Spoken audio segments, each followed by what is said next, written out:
My mother was an athlete. She played baseball so well, she was scouted by a major league team who thought the Joe Young they kept hearing about was a Joseph, not a Joan.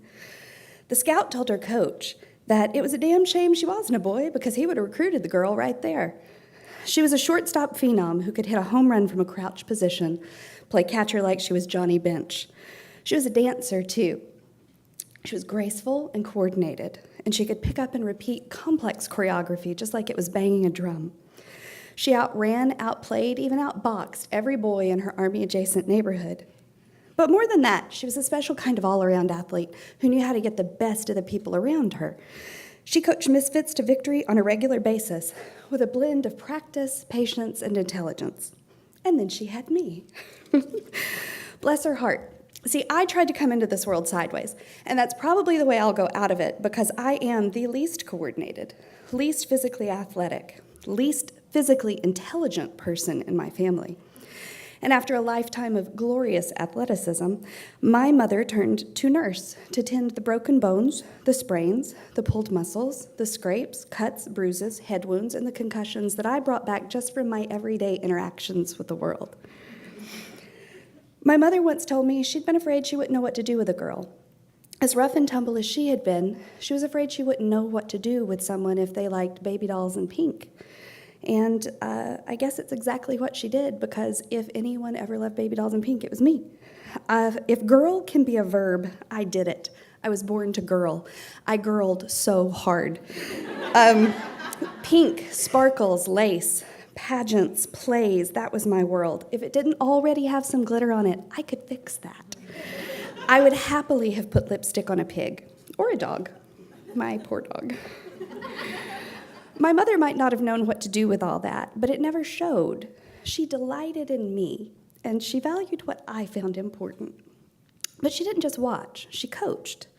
She was the consummate coach, finding what I was good at and bringing that forward while working to build the muscles I lacked.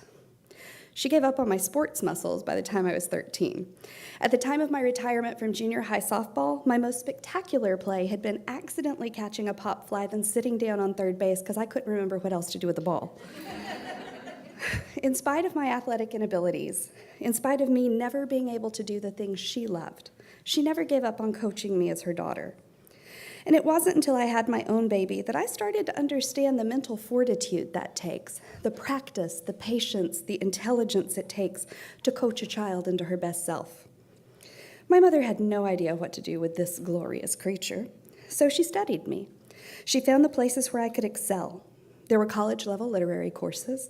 There were special trips to the museums and the theater, charm schools, talent agents, and voice lessons, and fashion. And at my insistence, there were also the failed ice skating lessons, the tennis lessons, dance lessons, and gymnastics. And as I fell, tripped, and concussed my way out of each one of those, she was there to drive me to the emergency room and then gently redirect me back toward my natural talents. She valued what I valued because she found me valuable.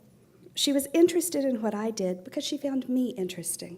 She helped me cultivate my own style with endless applause, and she regarded my athletic failures with so much love that even though I have never gotten to enjoy the thrill of victory, I have also never been embarrassed of defeat. Her passion for my well-being means that I can enjoy a loss as much as anyone has ever loved winning. She taught me that losing the game isn't the failure. Failure is being afraid to play. I have a boy. And my boy is more coordinated, more naturally talented physically, more aware of his body and space than his father and I put together. I know books and writing. I know acting and fashion and music and lip gloss. And while all those things have their places in the world, outside the inherent drama of sports, they don't have any place on the greens or the pitches or the fields of dreams. I mean, sure, David Beckham wears guy liner, but not while he's out kicking the balls around. What I learned from my mother, my coach, is that being a good mother is about finding what comes naturally to your child and stretching, strengthening, and refining those muscles. It's about becoming a student of your child's nature and nurturing the best in him to coach that maximum potential out of him. It's about practice, patience, and intelligence. Your practice, your patience, your intelligence. My son and I are incredibly fortunate that when it comes to cultivating his natural prowess at sports, he has my mom. When he started playing coach pitch baseball 2 years ago, my mother took over his at-home development. Thank you. After a week with her, he went back to batting practice, and his coaches did that thing you only ever see in the movies. The hats came off, and their eyes went wide, and their heads started bobbing. And his coach calls him, son, who taught you to do that? Your dad? My boy broke into a grin. He said, no, my grandma taught me. My son hits like a girl. He hits like a 73-year-old girl.